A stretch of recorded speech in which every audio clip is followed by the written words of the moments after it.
Greetings and welcome to the Firefly Book Club.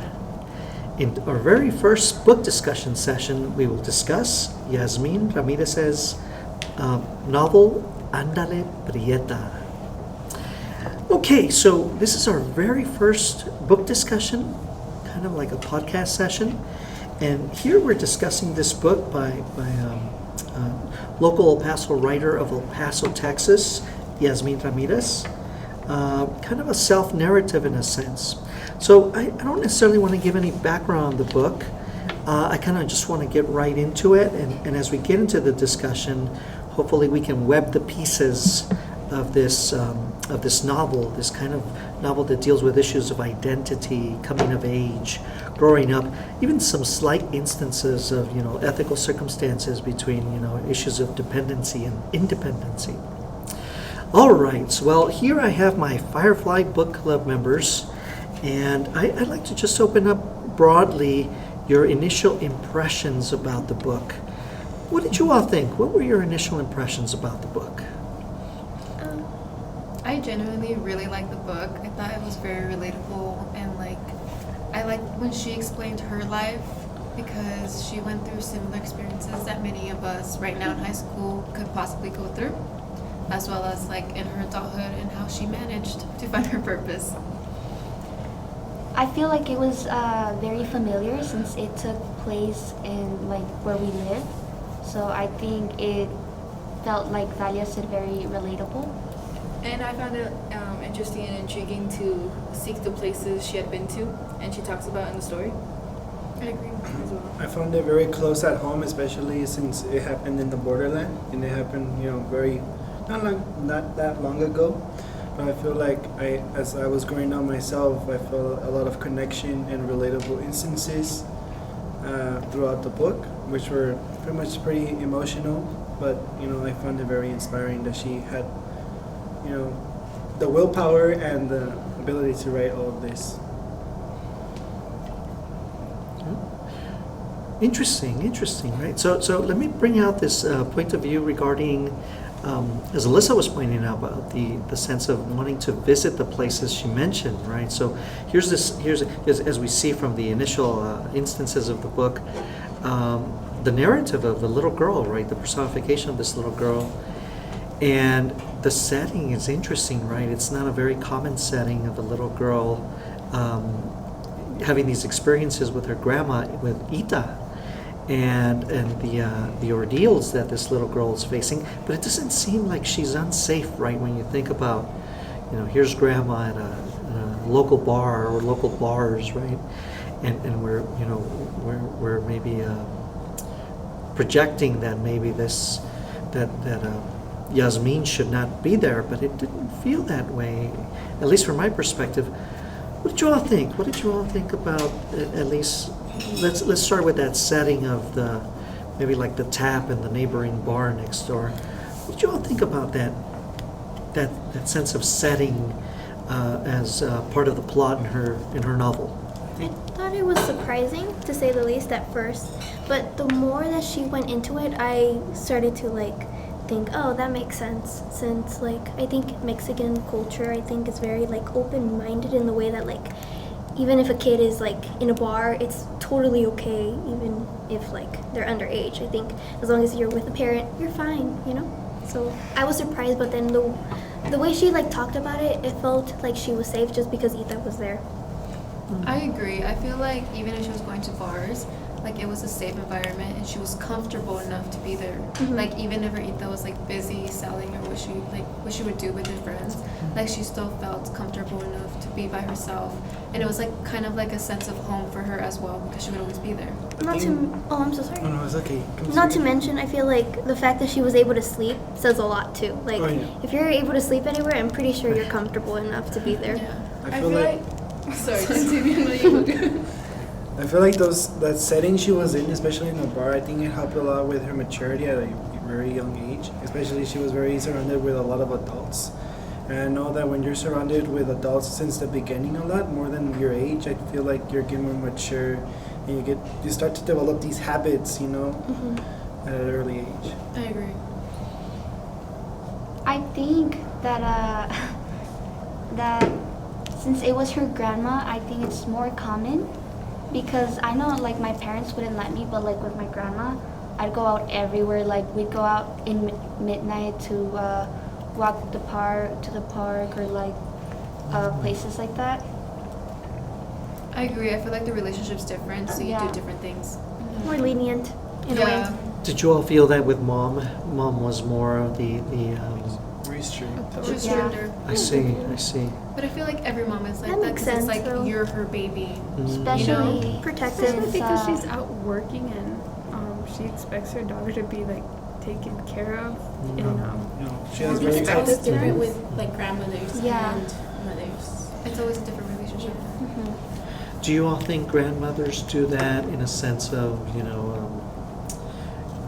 I guess I've gone through the experience of already overseeing my raising of my own daughter or son. And so now I kind of just want to enjoy the company of my, in this case, my granddaughter. Right? Just kind of do it in an enjoyable sense, not in that, very strict. Although I did want to point this out, and I don't think we can blame grandmother for this, but you notice the shift between, the book has these two parts, right? You have Yasmin as a child, and the sense of setting as Yasmin as a child.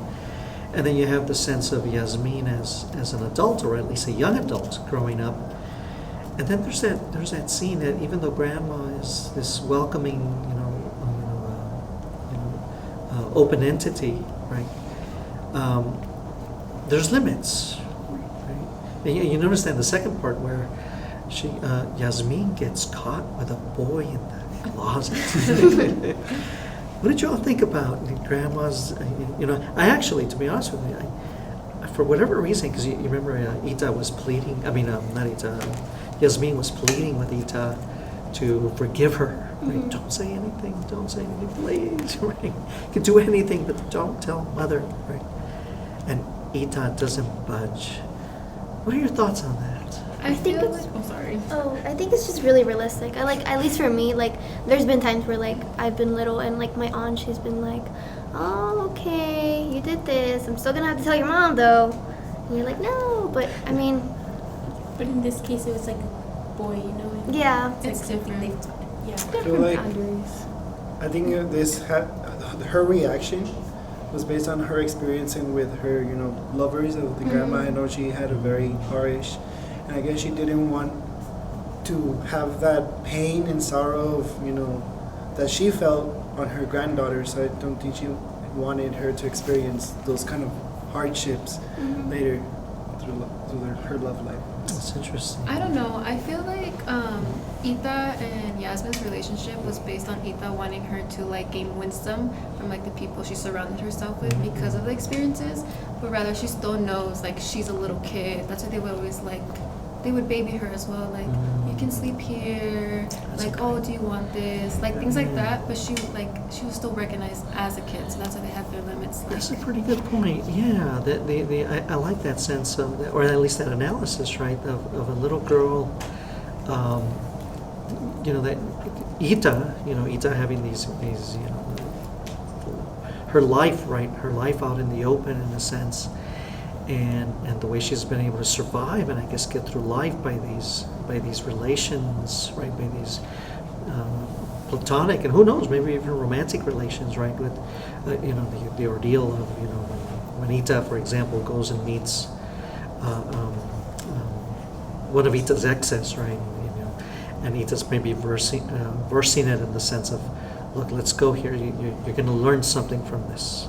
I mean, Ita doesn't say it, but I like Dalia's analysis on that, and that all these experiences are, in a sense, a type of, or a way of maturing, right? Learning something. Through relating in that sense. It's a great point. That's a great point. Any more thoughts on that? I just felt like the experiences of Rita fueled the nurturing process of her maturity at a very young age, especially how she was exposed to a lot of mature settings in adult, circumstances.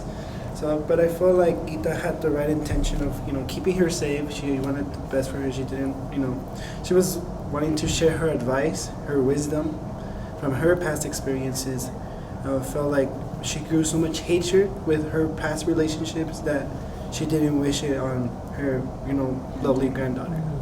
I think it also showed how much she respected her daughter. Even though they had their falling out a little bit in the rocky relationship, she still knew and respected her position as a mother and told her, nevertheless. I like that too. Yeah, let me not cry. I can be open with my granddaughter, but let me not abuse those lines, right? And I'm not necessarily saying that Ita was forcing herself to be cool, right? I mean, she was kind of she was this grandmother that she was easy to like, right? Because of her demeanor, right? Very open, kind of free and independent demeanor of sorts.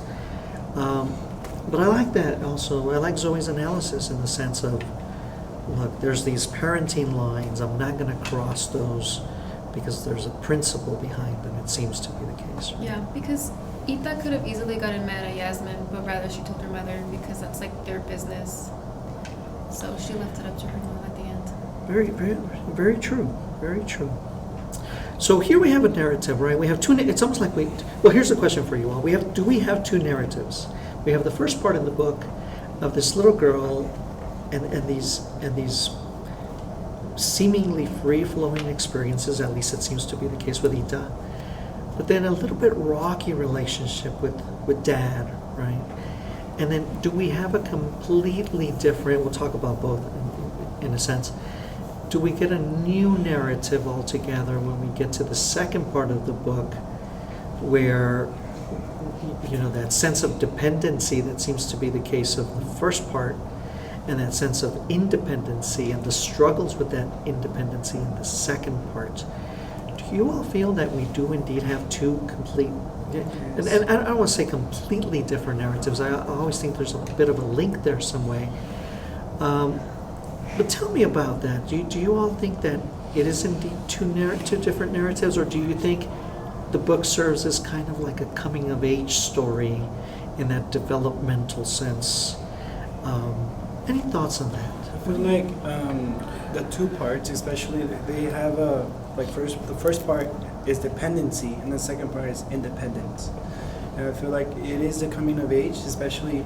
She is showing a lot of how teenagers nowadays, how they go through their process and they start, being more independent. They want to have more time for themselves.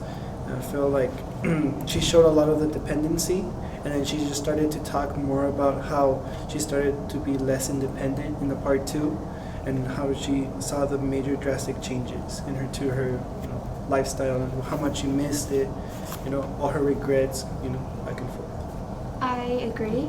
I think that in the first part, it showed like her innocence as a kid, like how she didn't really understand like the ways of the world, you could say. But then it transitioned to like her developing a sense of independence, and like that showed in like the way she rebelled a little. I agree. Yeah, I think it was really split down the middle, because the beginning highlighted her early years with her grandma and like different occurrences that she remembers like vividly, opposed to the coming of age, because like it started off with a sense of rebellion all of a sudden. I guess you could say it's more of a child development phase before you get into like your maturity phase, but you can see her thinking is a little bit more elevated but very skewed in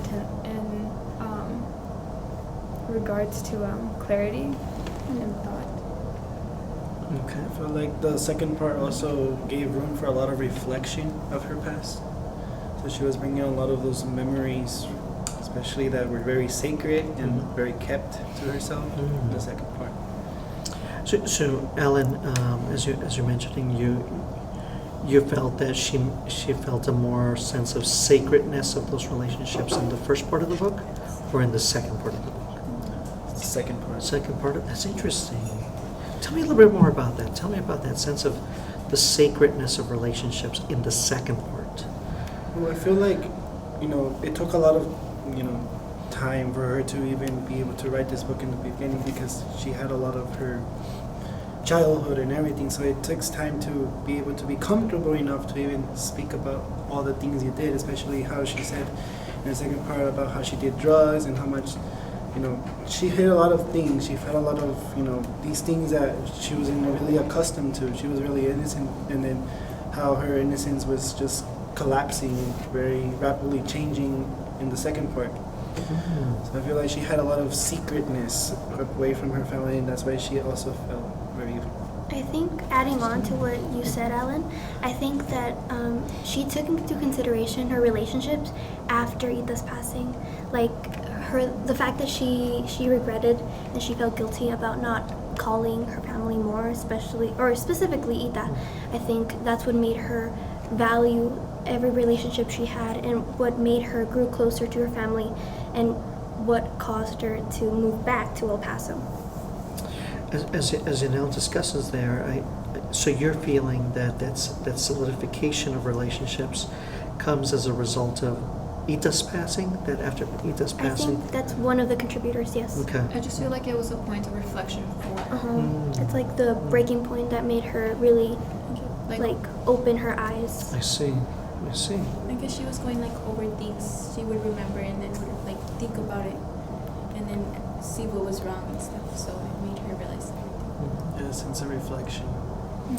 Asia, you mentioned a skewed perspective about life, right, in the second part. So do you think that skewed nature, do you think one of those contributors, and I'm going to open up a little different path here, one of the skewed, a sense of the skewed nature of that perspective of the world was maybe her constant longing for Dad to be present, for her father to be present? Most definitely. I think when you think about the context of both the first and second part of the book, you see how, I guess, naive and gullible she was in the beginning, but you see that naivety transition into the second part where she's more close-minded, and her idea of her dad and her longing for a father figure, you can kind of see her hope transpire into something more negative, which fueled her, I guess, her crave for independency along the second part, which ultimately leads to a path of rebellion and senses of, like, as you mentioned, hiding a boy in her closet or climbing up the mountains to do drugs. Sorry. So Asia, why are you thinking that experimentation? What are your thoughts on her experimentation of drugs, right, or the drug component? I feel like it was a sense of wanting to fit in a way, but not really knowing where to go, because she shows a sense of lack of identity, and I feel like in that time she was really struggling to understand the world around her, and she kind of just rolled with the punches and whatever came up without thinking of consequences, in a sense. Do you all feel that her father's absence, was it obviously it was an impact on her, right? I mean, it's noted in the book, it's very clear, right? What's the severity, how severe do you think her father's absence played in forming her identity? I think, at least in my opinion, I've had issues on that. My father and I aren't really close, but even then, right now, I feel like it's impacted me a lot. I think how I think the way that they described it in the book, or at least how she described it, it felt like it impacted her a lot in a way that I don't know, I'm not really sure how to explain it. I just think that the way that she thought just dwindled. Her hope, I think, in a way, for family, disappeared in a way. I guess in a way you could say that there's times where you need your mom's side of showing you things, and then there's also your father's part of telling you things as well. So I guess that's how it could have impacted. believe it deprived her of like a normal childhood in a sense because of the lack of two parents. Because ideally her mom wasn't present either because of the absence of her dad. And I feel like maybe if her dad was there, she would be more disciplined in a sense because she would have her mom to watch over her. Okay. And you can see like her mom's a very authoritative individual. But her dad's absence really did play a big role in her lack of discipline and a sense of need for both parents. That's a good point, Asia. That's a good point. I certainly, I think that's something of interest to fall in line with the book. Further thoughts on that idea? I'd like to add to what Asia said. I do agree that that the dad, like him, his absence was very impactful on her. But I do think that the mother's absence was further impactful on her because I feel like her grandma didn't have much discipline over her. She took care of her, but as we said, to a limit. So I feel like the mom's absence made it as though she had really no structure. I agree 100% because I feel like I don't blame the mom. Like the mom had to go and work and provide for her family. But let's say the situation was like different, like her dad was present and they were both like bringing in income. Her life would have been different because her mom would have been more there too. And I feel like, I don't know, like I feel like kids, like they need their mom, not like anyone else. Like they need their mom specifically because the relationship's always going to be different with your mom. You know, because they like nurture you. And that's how you become like the person in your life. I agree.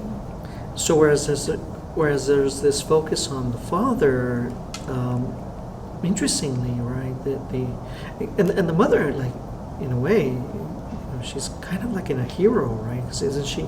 She's the one that's sustaining the home, but there's that slight paradox, right? That this hero, right, sustaining the home, working this difficult job, right, and not necessarily.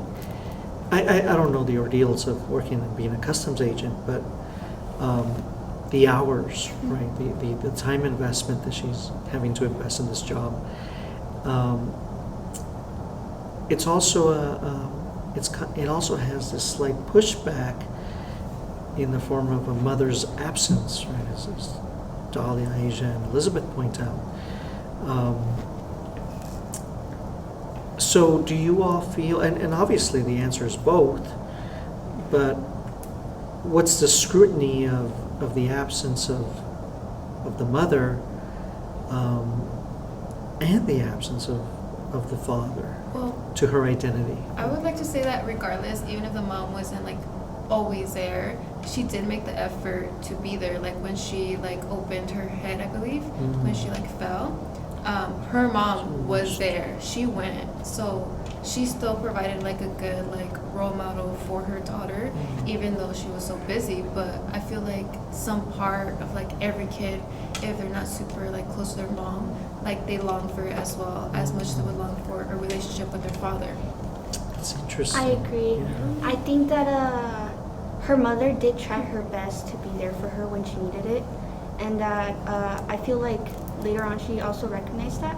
But I do think that still her lack of absence, her absence because of her job caused her to miss like that structure. Not even that, but I was glad that when Yasmin went back to live with her mom, when she came back to El Paso, her mom like now had the time to like be with her and support her, and I feel like that really made the relationship stronger as well because she was like fully there now. There we go. Interesting. Yeah. Alan, you had a comment previously? I feel like, like the mom might not been there because she was providing for her family, right? Trying to be busy with the border patrol. I feel like if she had her dad, it would have been a way for her to not rely as much as to her with her mom. And then if she had her dad around, she could always hang out with his dad, so it didn't feel like she had to seek independence. But I feel like if she didn't have her mom there, I guess she found it that she needed to get more independence by herself, so she wouldn't have to rely on so many people. I feel like her need for independence was also because her mom was independent. Mhm. So it's like that role model, like my mom's independent, I should be independent too. Like if she can do it, like I can do it. But It's like setting an example on your child. yeah, You know, that's interesting, right? Because Ita is very independent, right? she is too. Mom is very independent, and so, you know, it's time for this dependent little girl to will herself into independence, right? Interesting, yeah. It adds a lot of pressure too. She has these two role models that like have it, like they literally in a form have it together, and she's a little girl still trying to figure it out. Mm-hmm. Yeah, yeah. Let me read the beginning of part two. The beginning of part two, the shift is it's really interesting. Let me find it out here. So here it is. In part two, it says Finding Yasmin. It's an interesting title, right? Finding Yasmin, transitioning from the sense of the dependent Yasmin, little girl, into this now young adult.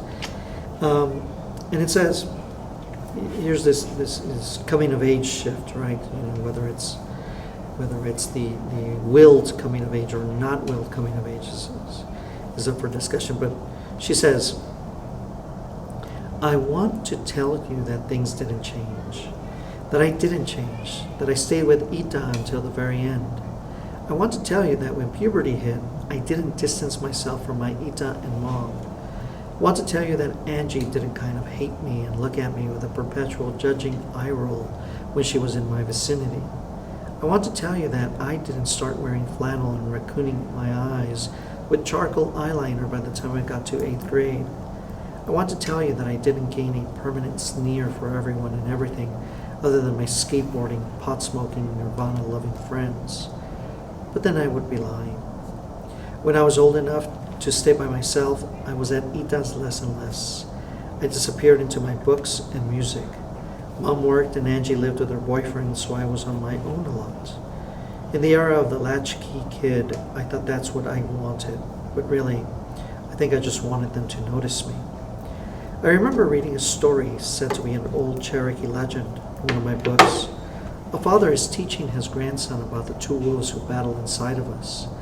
One is evil and one is good.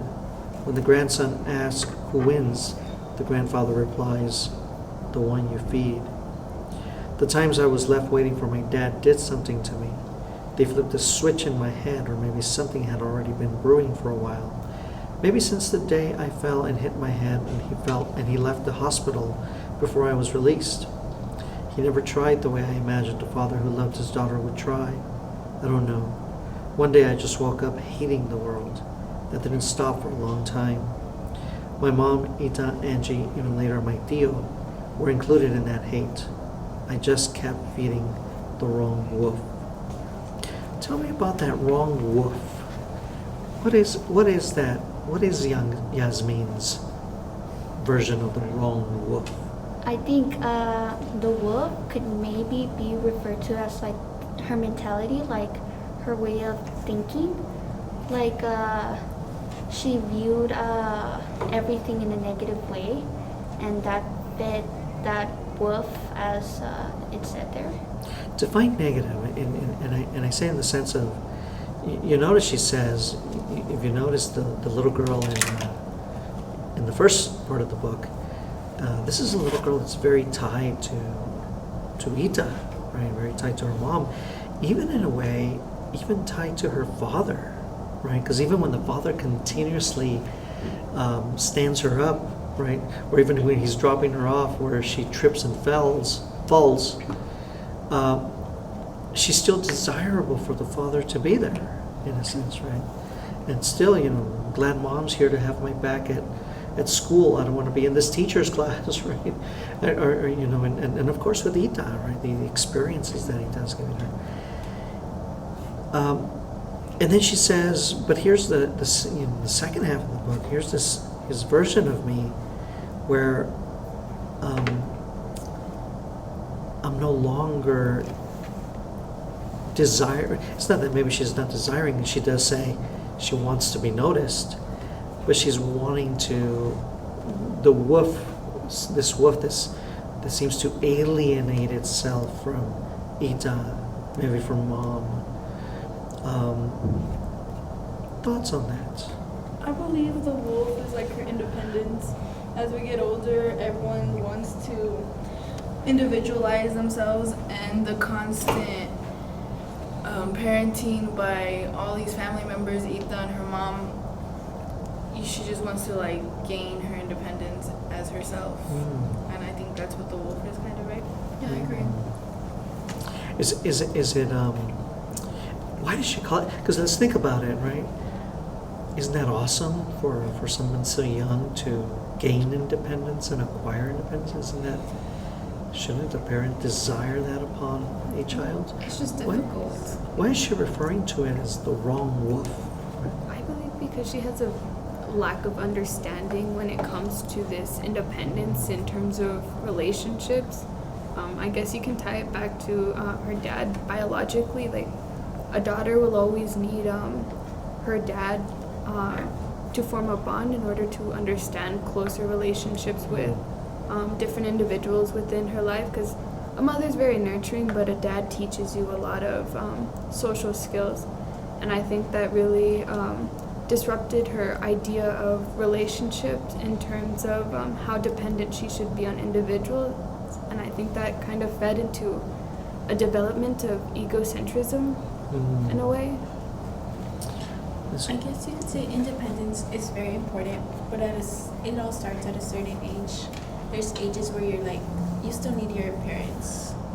Like adding on to Asia, like she would have still needed her parents to be there for her. And I feel like independence comes with different circumstances and different environments growing up, especially. Like it might be different for everybody. It might come early or it might come later.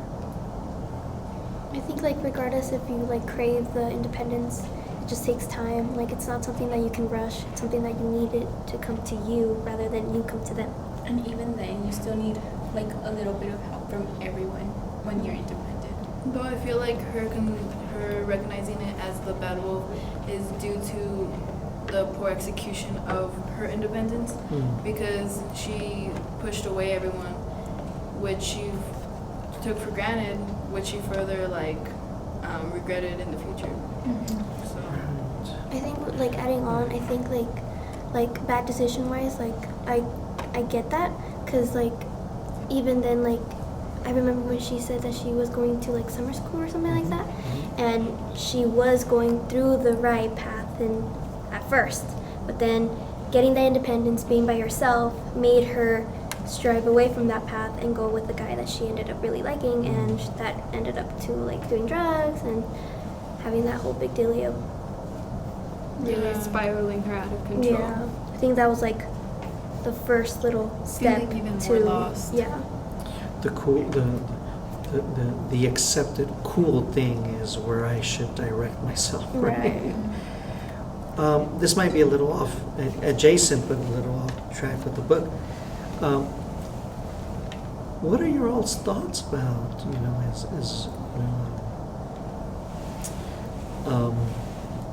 I guess, young scholars, young adults? What are your thoughts in your? I think I'm trying to recall when I was young, roughly your age. The thought of gaining that sense of independence. How difficult is it in your experiences, and of course in relation to Yasmin, how difficult is it, and do you all at some points maybe reason and say, okay, look, I know I'm wrong, and I know whatever it is that I'm heading towards, this experimentation of the world, it doesn't matter, I'm going to do it because that's what's going to make me me? Or is there some little voice in your heads that tells you,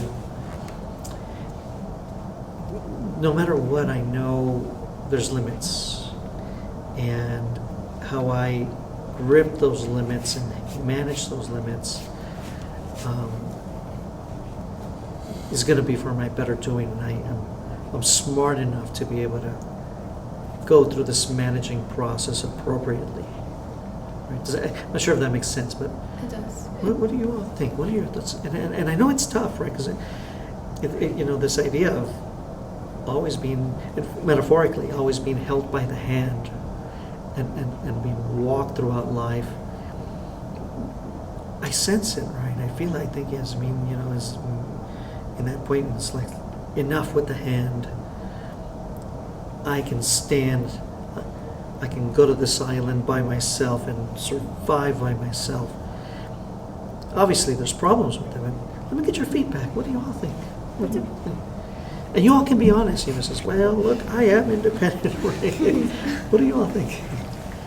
I feel like every human desires independence because we have like these goals and these dreams, and we're just like, I could do it on my own if I truly like do it, like actually take action for it.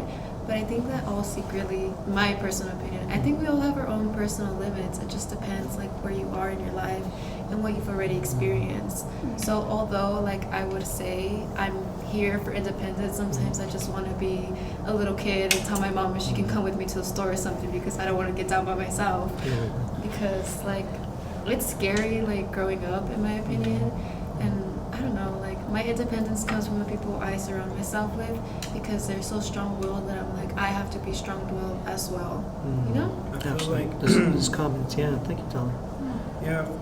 In this case, I think that she did need at least some dependence. I feel like I am dependent on some people. Sometimes I'm just very independent on myself when it comes to my education and everything. But I feel like she needed the dependency because in the part 2, she said that in order to get closure, everyone was telling her, hey, maybe you should write a story about your Ita. She needed someone to tell her how to get closure.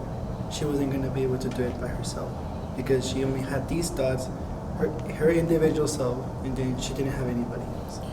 So I feel like she does need dependence, and I feel like, yeah, you have to have boundaries, right, of where going forward, where your boundaries meet.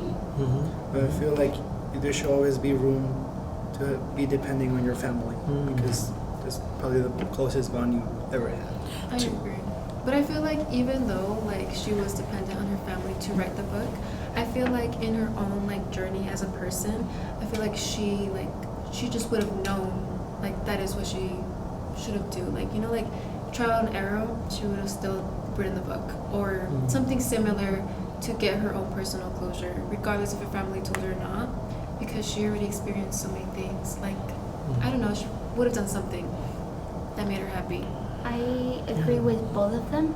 I think that rather than independence, she needed to be dependent on somebody, because I think that's what she sought for, like on the second part. Because on the first part, although she was with Ita a lot, I think that she really couldn't rely on her as much as she would with a parent that's with her. She had a bond, but it was not that distinctive like a father or like a mother.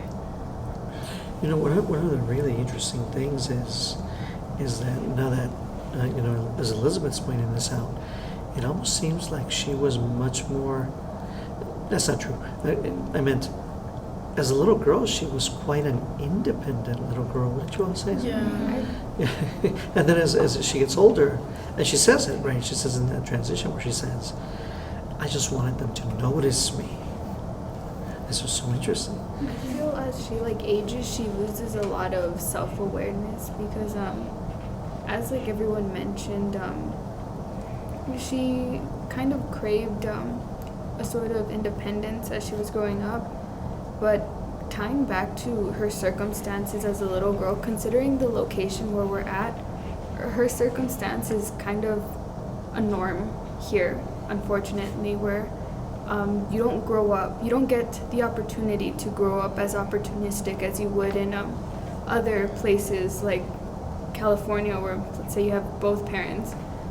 She only had her grandma, and I think it really ties back to mentality, and especially with self-awareness. And I think growing up, her vision of independence was very clouded compared to how she was guided as a little girl, because younger, she was taught how to fight by her grandma, and I think that was actually very important because she didn't have her mom to teach her, she didn't have her dad, but if you have like an individual who's like wiser, I guess you can say, in age, you take more credibility, or you tend to hold more credibility towards them because of years of and experiences.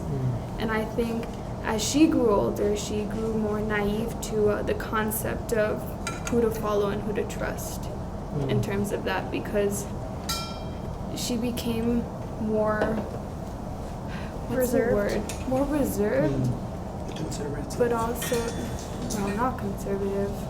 I think more focused on achieving attention than she would be to achieve understanding in a I way. like that. Yeah, I agree.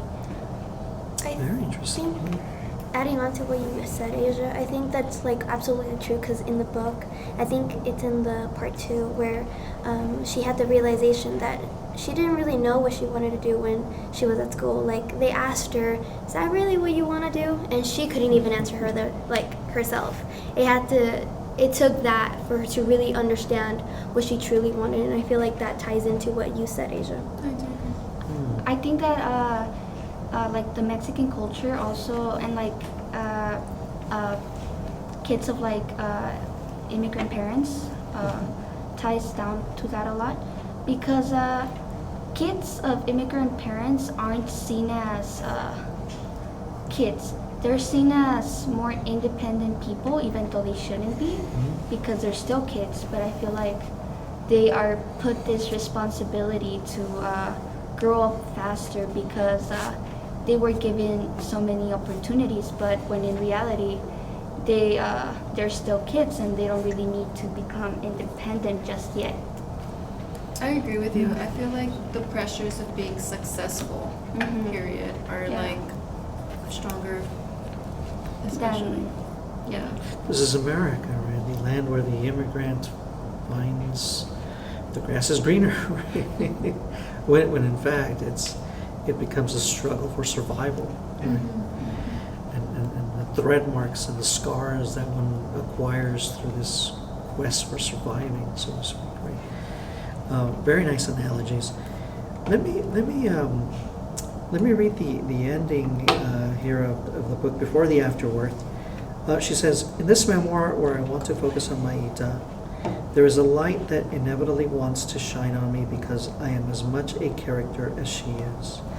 I am just as important, even though I want to stay backstage and let her bask in the limelight. I must learn to be in the light and also be the stagehand, pulling the levers and changing the lighting. I have to be both. I have to get comfortable showing just as much of myself as I've shown of her. She is beckoning me on stage. Andale Prieta, she says. But suddenly I am 7 years old again, and I want to hide behind the world-filled pages of her life as easily as I hid behind her legs as a child.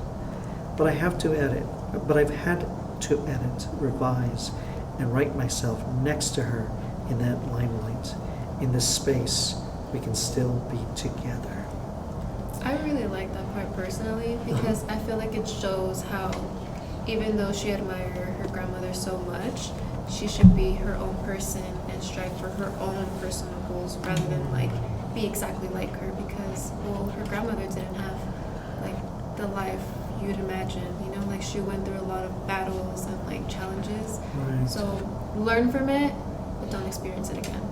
Yeah, I agree with Dalia. I think that last phrase was very impactful too, because it like mentioned how sometimes she's still that like 7-year-old kid and that she still wants to hide and like be dependent, as we were like mentioning before.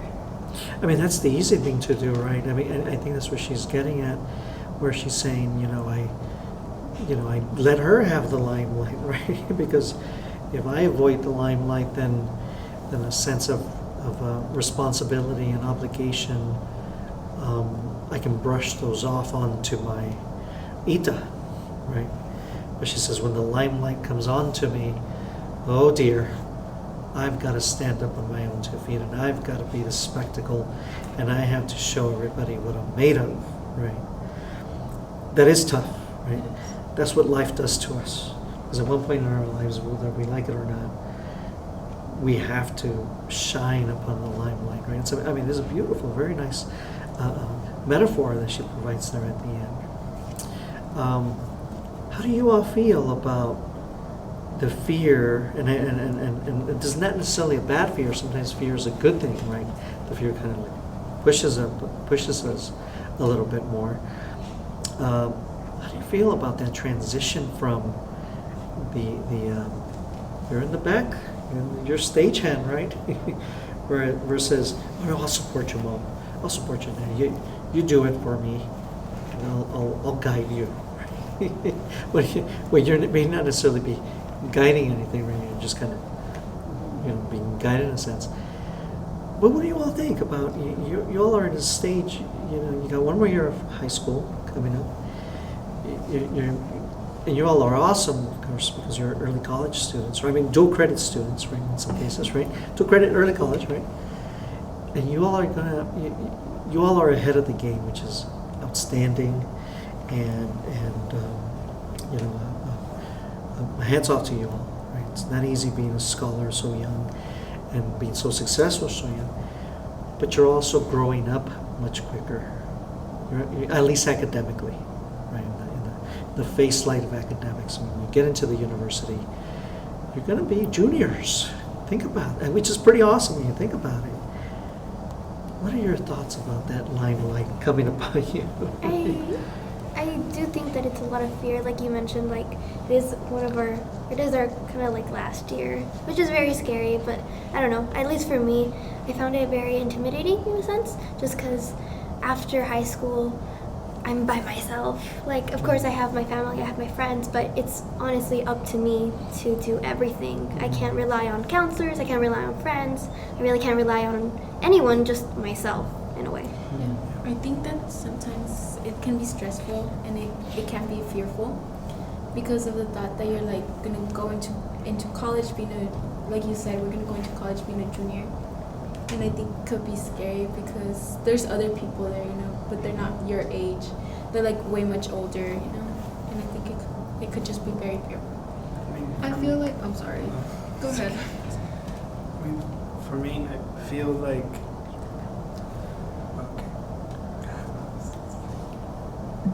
in terms of dependency, I feel like for me, in my experience, I know that when I was young, I would depend a lot, especially on my parents, but then I sort of felt like I needed to be more independent. I feel like I needed to transition. And it was a really rough transition, and I feel like at some certain point in time, you have to have a sense of independence, so you can feel like you can do things by yourself and not rely on too many people all at the same time, because sometimes the people that you might need might not be there sooner or later, and so you have to kind of get adapted and kind of mature in that kind of sense. Yeah, so I guess we get a sense, right? We get a sense of which of the two wolves Yasmin is feeding in this case, right? It's in that transitional stage, I imagine that independent wolf, right? And it's not necessarily that it's a bad thing, right? But it's maybe the process in which we gain independence that becomes tricky.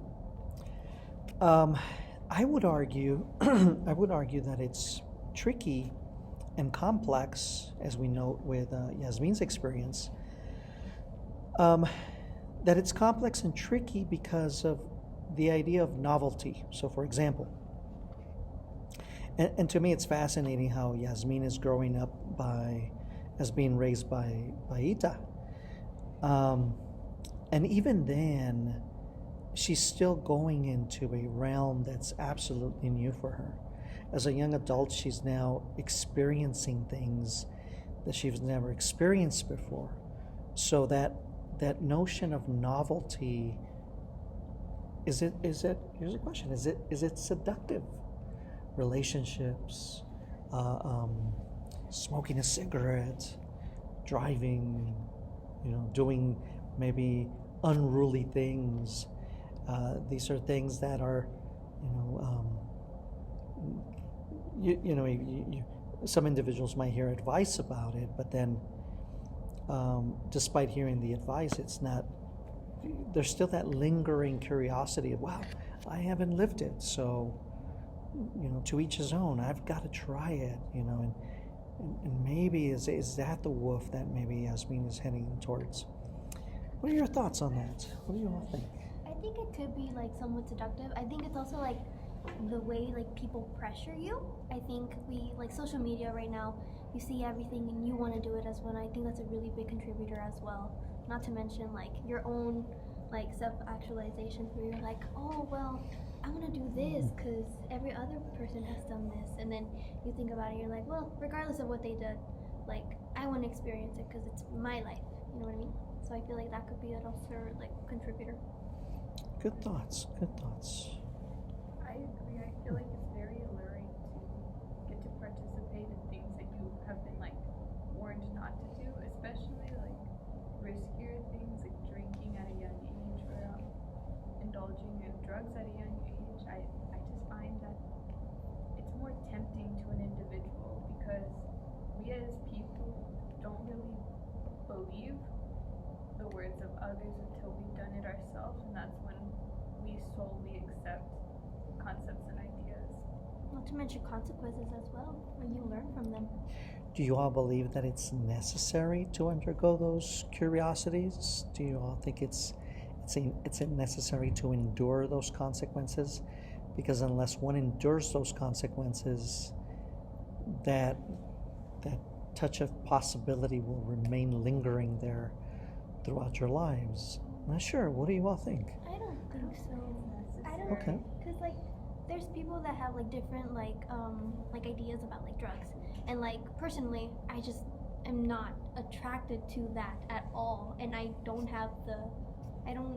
find it appealing. And even though like I know the consequences and everything, I don't have to experience it to know what I would know, even if I would take anything. I think that there's sometimes reasons why people do it. As in, like, it's not an excuse, but I guess it helps them out. Like, me personally as well, I don't get attracted to them, but there's people who really do need them and stuff, so it's kind of like... Need that experience. Yeah, it kind of like depends. Yeah. It's a different coping mechanism Right. for some people, right? Yeah. I agree. I feel like in some cases, experiencing it will teach a lesson. They will like learn to become more responsible and they will like appropriate like ideals of their own after they have partaken in it. I think it just depends on the person. Yeah. And the situation they're exactly. in. Because then they won't learn ever. Some people are just really stubborn. Like a hands-on learners. Yep. Let me shift gears here a little bit, and we're towards the end here of our commentary on the book. It's regarded as a love letter, right? This interesting novel. At first, when you read it, it seems like a love letter to Ita. But then his mom comes in, right, and you get these different experiences from different members of the family. You get those notions of a family, right? And she calls it a love letter to my family. Now, it's interesting that it's a love letter, but it's not a traditional love letter in that everything's jolly be happy sort of thing, right? There's a lot of complexities in this relationship. Probably the most marked one is the issues with her father, right? That constant longing of Yasmin's longing for the presence of her father, only to be disappointed. Tell me what you all think about that little subheading there of a love letter to my family. How do you all think it pertains to her novel, so to speak? How do you all sense that it? With that, like something you're talking about, I feel like it does relate a lot because your book's very realistic and it's something we can all relate to as well. Not even that, like her family was a big part of her life and still is, so her writing about it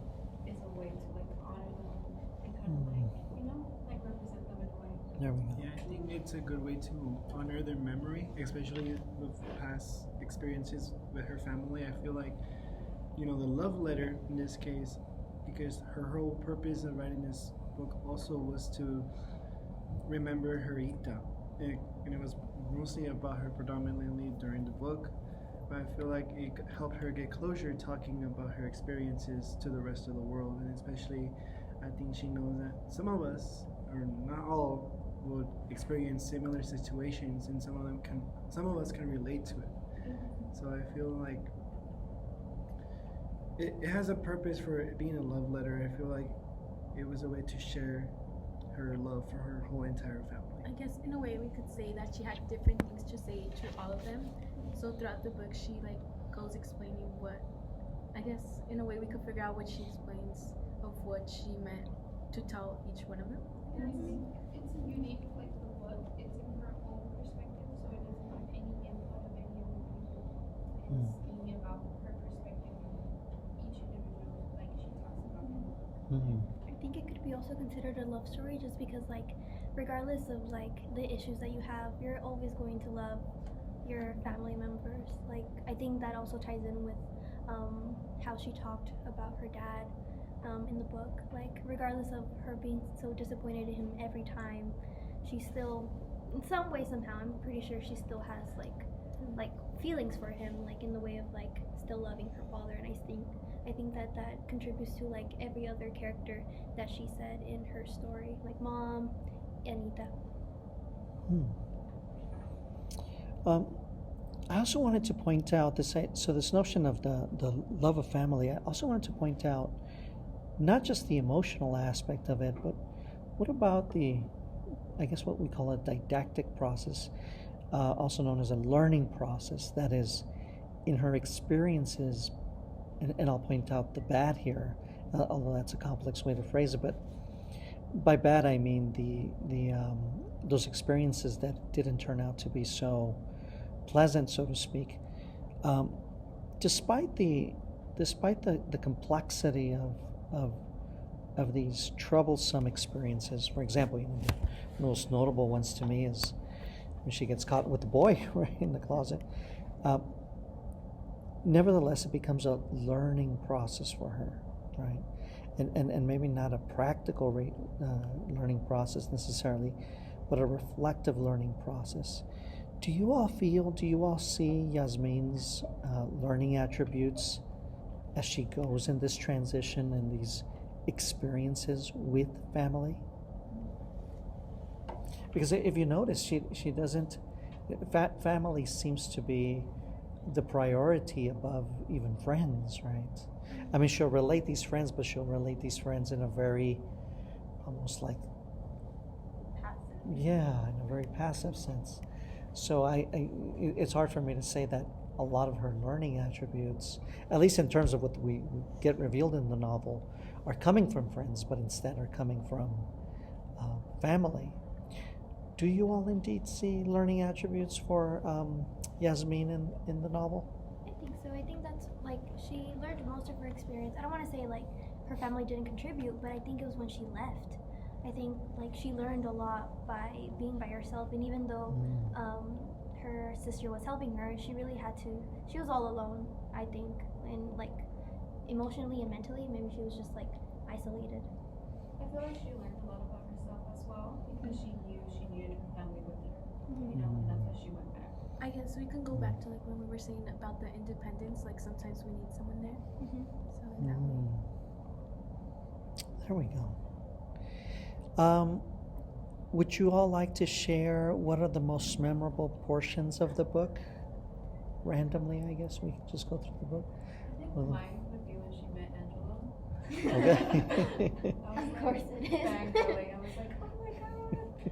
That's the most memorable. Why is that the most memorable? What I don't know, because she had a crush on the other guy, and Angelo didn't call What a plot twist. I know. It was a plot twist, yeah. Interesting. I think mine would be when she was describing Ita's scars and everything. I think I related to that a lot just because my aunt has gone through similar things like that, and it just got me really sentimental, and I don't think I'll ever forget that ever again. So it touched a very relevant Yeah, I did. point, right? I think mine would be when they were describing how when she was little she'd go to like the bar, like at night with her grandma. Yeah. Mostly because I haven't been able to see my grandma in quite a while, but like when I was little, we would always go out like every night to a park or like to places and like just enjoy ourselves. Interesting. I think for my favorite memory is probably just reading the book in general, because I mean every single part it came with a surprise. The things that she said, it was really relatable. It hit deep to the heart, you know, and I mean I had empathy, you know, for all what she went through, all her hardships, and I feel like it was really relatable to me because at some point in my life I went through that. So I'll never forget that either. So you found a lot of relevancy in terms of her experience with your own experiences? Thank you, Alan. I think mine would be like when they gave her the news that Ita had already passed, because I can relate to it kind of because of when my uncle passed away, because I wouldn't really talk to him no more. So it's like a relatable sense. Did you often have commentary with your uncle? You had conversation? Yeah. I see. Most of the time. I think my most memorable part was when she finally accepted being stood up by her dad, because I just relate to it a lot because it's more of a acceptance kind of thing, and that's where she kind of like turned for the worst. Not for the best, but like for the worst. Like that's when you really saw more character development. That's The start of interesting. it. I can relate to her father, where she didn't have much of like a connection. For him not to show up like in her life, like I kind of understand the way she's feeling. She's questioned like she had hope, and then sooner or later, like she was just like, oh yeah, I've been trying and trying, seeing if like he would come, and he not. Interesting. I think for me the most memorable was the subheadings in her writing. She talked about the procedures Ita had done to her. A lot of things were removed, and so I thought that was really interesting how each procedure she had, it also had a short story with it. So I think it shows how impactful things are, especially when you get things done like that. Yeah. Things are, these little things are not really so little, right? Yeah, they're much broader in a sense. Yeah. Anyone else? I think my favorite memory would be like my favorite memory from the book. Would be just all her experiences with Ita, like when she was little. I feel like the whole book is pretty relatable to all of us, I would say. But like those little core moments that she has, that she remembers, it's like, wow, I remember like some with my grandma, which is pretty cool. Just like the time spent and how she like specializes each moment with her grandma. I think that's pretty cool.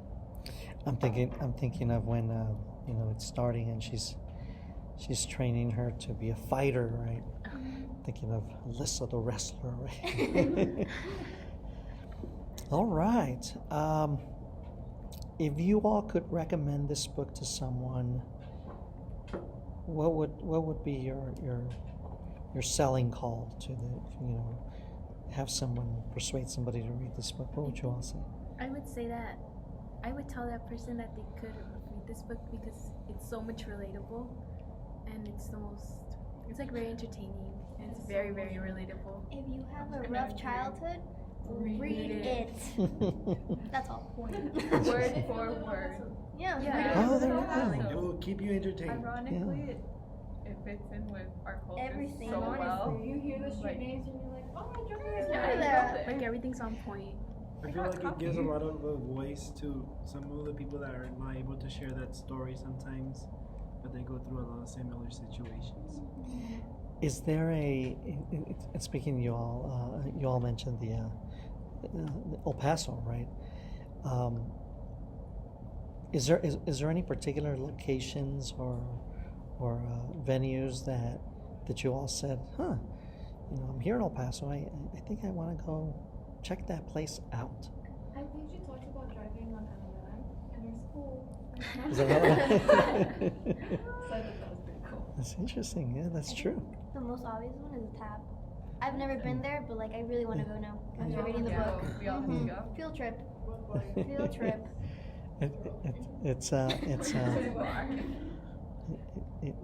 It's unique. Yeah, it is unique. Yeah. All righty. Well, we're going to close this out by having each one of you ask Yasmin a question. If you all could ask Yasmin a question, what would you ask? So begin with your name and then go ahead and ask Yasmin the question. My name is Chelsea Martinez, and the question I would ask Yasmin would be, do you feel like you could have changed anything, or would you like really do it all over again the same? Good one. Mm-hmm. My name's Yunana Stella, and my question is, how significant was Ita's influence on your childhood, and what have you learned from her passing away now in present time? My name is Asia Hara, and my question is, how emotionally dependent are you on the idea of your Ita now versus you when you were younger? My name is Dalia Espinosa, and my question is, what personal life lessons would you give from your own experiences? My name is Alice, and my question that I have for you is that if your mom and your dad had played their role in your life, how would you think it would affect or show a difference in your growing up and your upbringing in your life? My name is Wilson Deveros, and my question is, do you think if your father had been the father figure you had hoped for, would you have been as close to your Ita as you were? My name is Elizabeth Duran, and my question is, would you say you hold any resentment towards any of your family members right now? My name is Zoe, and the question I have is, to the children who find themselves in a similar situation as you found yourself, what advice would you give to them on experiences they could face in the future once they get older? My name is Alan Moreno, and my question is, if you were able to spend time with Ita, what would you do with her today, even if it was the bare minimum? Thank you. Thank you. We're hoping that Yasmin hears those questions, and certainly, I guess maybe she can ESP her answers to us, right? Some way, somehow. Some way, somehow. I'm sure if she listens to it, she's going to enjoy this conversation you all had about her book. You all very insightful, and I'm sure whoever's listening to our commentary here is also motivated and uplifted by commentaries on the book. We thank you for listening, and my fellow students here, Young Geniuses, outstanding. Thank you for listening to the Firefly Book Club's first ever commentary on a book, Andale Prieta. Thank you.